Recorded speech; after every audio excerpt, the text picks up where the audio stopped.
Beautiful one. So it's Alison here, a visionary artist and alchemist, and also a shamaness and medicine woman, all in one.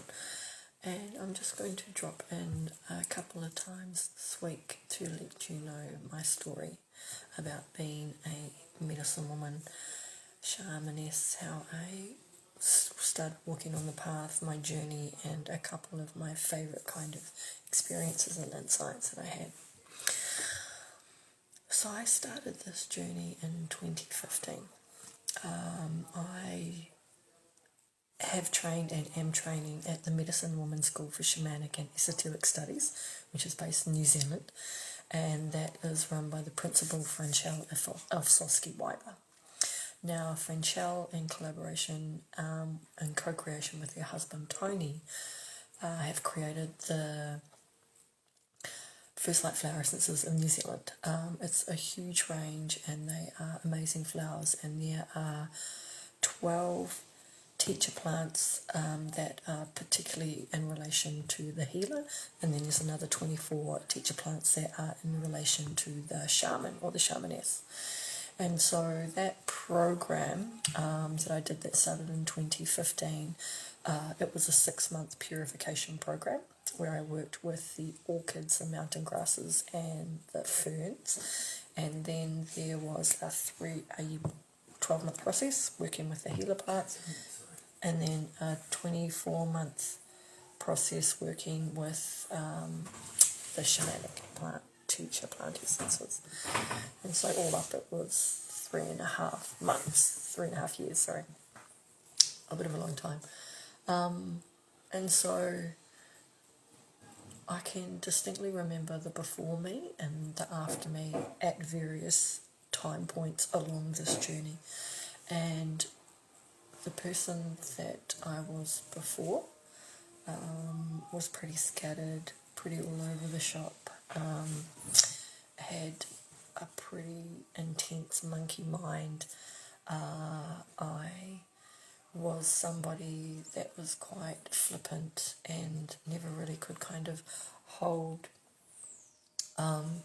certain things, and so it was really challenging for me to kind of be dedicated and committed to this path, which now has spanned 7 years. And so when I first started the training, which was a 6-month purification process, it literally felt like my feet had been stepped on a path. Although this path was new, it felt very old to me. So it was something that my soul knew and had previous lifetimes and concurrent lifetimes being that person. And so it was like stepping out onto this new path, but with this old kind of frame of mind. And so it was almost like a homecoming for me. Not to say that it was an easy homecoming, but that's what it felt like to my soul. My soul was really happy to be on this path and continue on this path. And this particular process, the 6 months, right before I took the program, I remember distinctly, because a little bit of my background, I had left my country of birth, and the reason that I left my country of birth was to escape a pretty toxic relationship. And so I landed in Australia, and there was a lot of psychic kind of fallout and debris that happened from that, and a lot of just, not really making interesting choices, but not necessarily the right choice. But now that I can look back in it, I can see that it was actually everything led up to that particular path. And so I was pretty scattered. I was working probably anywhere from 18 to 18 hours a day kind of vibe. I had 2 jobs going, sometimes I had 3, and I was studying at the same time. So I was pretty much just like spent. And so this program allowed me to take a step back, which I found amazing, and an amazing quality that instilled within me that I was able to actually carry on throughout the next 7 years of study together. And so this being able to step back and kind of look at my life, how it was like a movie scene playing out, it was quite fascinating.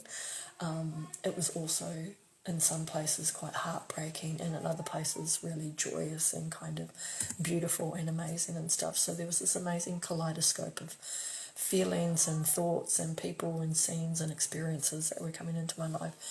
And for the very first time in my life, I actually felt peace, and I was happy to be slow down, because most of my life was run at a completely frenetic place, and I was completely burnt out.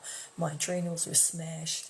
I was basically running on, because I worked in hospitality, I would imagine it would be somewhere between the region of like 5 to 10 short macchiatos for a shift, as well as like bumps of kind of like Red Bull.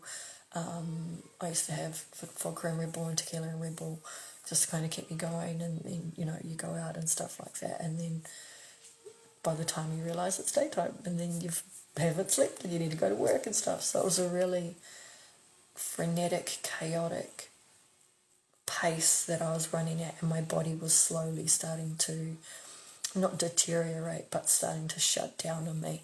And so I really needed to start to take care of myself. And that's when I went to quite a few different healers, naturopaths, herbalists, Bowen therapists, masseuse, and a particular woman who was a Barbara Brennan healer. She basically helped kind of reconfigure myself enough from the identity crisis that I found myself in to allow me to kind of stand on my, you know, shaky 2 feet, so to speak. That this course came into my kind of view. I just was Googling something and it came up. And there was a part of me that, you're going to do that. And I was like, okay. And then kind of signed up for it, didn't really know what was going on. Ordered all the stuff, got everything that I needed, and then started the program. And just the day before I started it, I remember going to a session with my amazing healer. She was so beautiful, I can't remember her name now, apologies. And when I got out of the healing session, like, it was a huge release, and I was like crying and stuff was going on, and I just was feeling really discombobulated and really disconcerted about things. And I just kind of walked around the corner of the building. I remember just thinking to myself, if this is what I meant to do, can you please send me a sign? And I was kind of spent. Like, that was one of those moments where you get bottom of the barrel and you just really need something to fucking happen. And it was interesting because I had to catch a bus or a taxi. I don't even know why. I didn't have my car, but anyhow. And so I was walking out, and I was walking down the road, and I kind of was looking down at my phone, and I remember something just going, hey, look up. And so I looked up, and there was this amazing, like, double rainbow in front of me. And that's when I knew that this program was probably going to change my life, and that it was the best decision for me and my soul and my body and my whole holistic organism at that point in time, and that I actually would be safe, which was a real big thing. And from that program, I did, you know, the 6 months plus another 3 years of the apprenticeship, and I've learned many skills and abilities, and have become proficient in some, and some have mastery and stuff like that as well. But I think the biggest thing that I have gotten from all of my training, and all of the other kind of peripheral training that I've done at the same time, is this real sense of stability within myself, because that was something that I really craved, because I did not, but I probably didn't want to voice it, that time in New Zealand, when I was in that relationship. I don't even know how long it was, to be honest with you. Somewhere between the region of 1 to 3 years. I don't know. I lost everything from that time frame, so I have no memory, like written memory of it or photographs of it or anything like that. And my brain has basically muddled it all up, so I don't really know what the time period was. I was really instability, not only with my identity and self, but also I just didn't really feel safe anywhere. The biggest thing that this program has done is allowed me to feel safety within myself and within my body, which is a huge, huge thing. Being able to be grounded in my body and be happy in here is a huge thing that this program has given me, and something that I will be eternally grateful for. Because of the way that I naturally work as a personality, I'm very much a cerebral kind of intellectual. And so allowing myself to kind of come out of my head and down into my body and embody and inhabit myself has been really, really challenging, but super, super rewarding. And so that would definitely be one of the things that this program and this training has brought me. I'm going to do another 2 because I think 3 is pretty appropriate.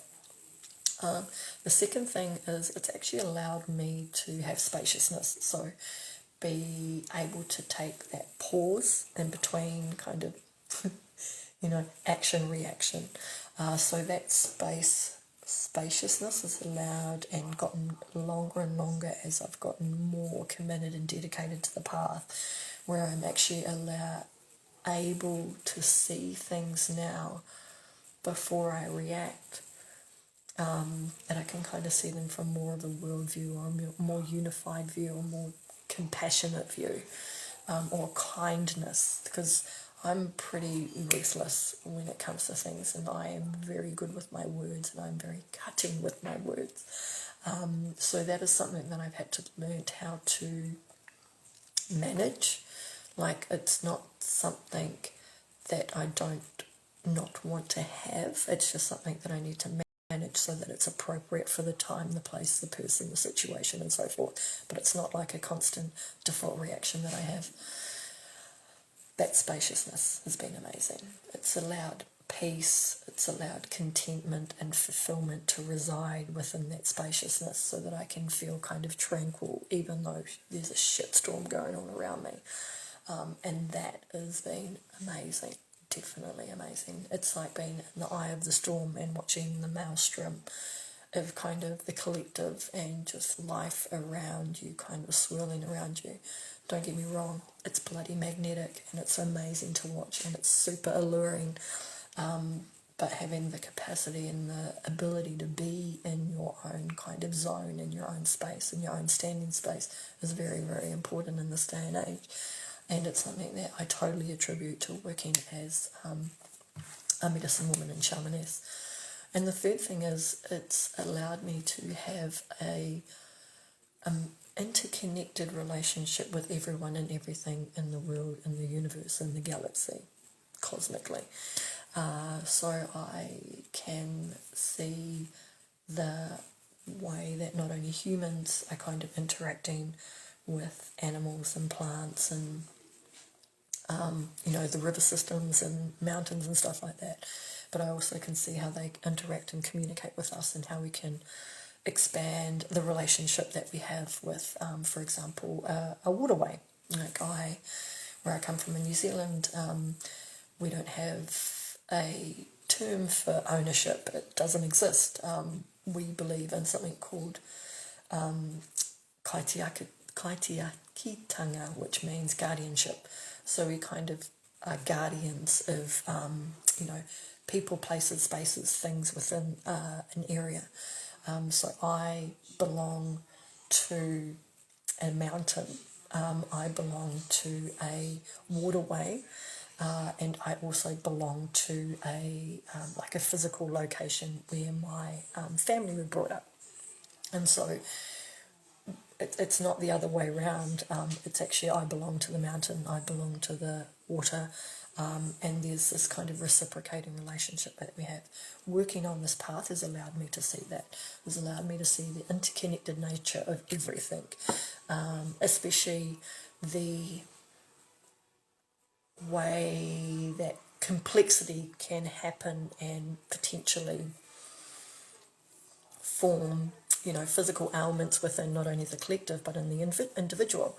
For example, I was just musing with someone the other day actually, and how we were talking about, that kind of great massive patriarchy shift that happened around 2,000 years ago, kind of headed up by the Catholic Church, and that kind of shift that happened with patriarchy, how all of the stories started to change, and one of the great kind of legends and mythos that were created around that time was the Greek and Roman mythos. And if you really kind of look through the architecture of that story and those legends and stuff like that, basically they're just misogynist pigs that went around kind of, they call it impregnating, but it's actually rape. All of these kind of women, and then their wives got all pissy and started like trying to kill them and all and stuff. And I'm like, wow, that's a really shitty example of kind of women and men. And these are people that we're meant to kind of emulate and look up to. Anyhow, besides the point, I was talking about how the feminine has basically been kind of, squashed and suppressed and stuff like this, and how interestingly it is possibly played out in collective physical ailments. And so I was talking to my friend and I was saying, I find it really interesting that there's a lot of young men that are having issues with like hair loss. I said it's actually quite curious, and I think it could potentially be linked into the suppression of the feminine within. We both have masculine and feminine. Don't think that it's not a gendered thing. So just because you're a woman, you're only feminine. No, you're both.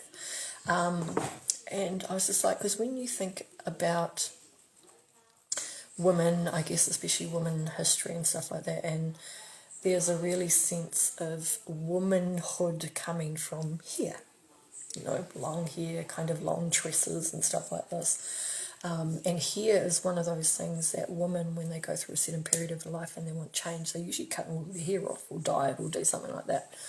And so it's like, it's quite interesting.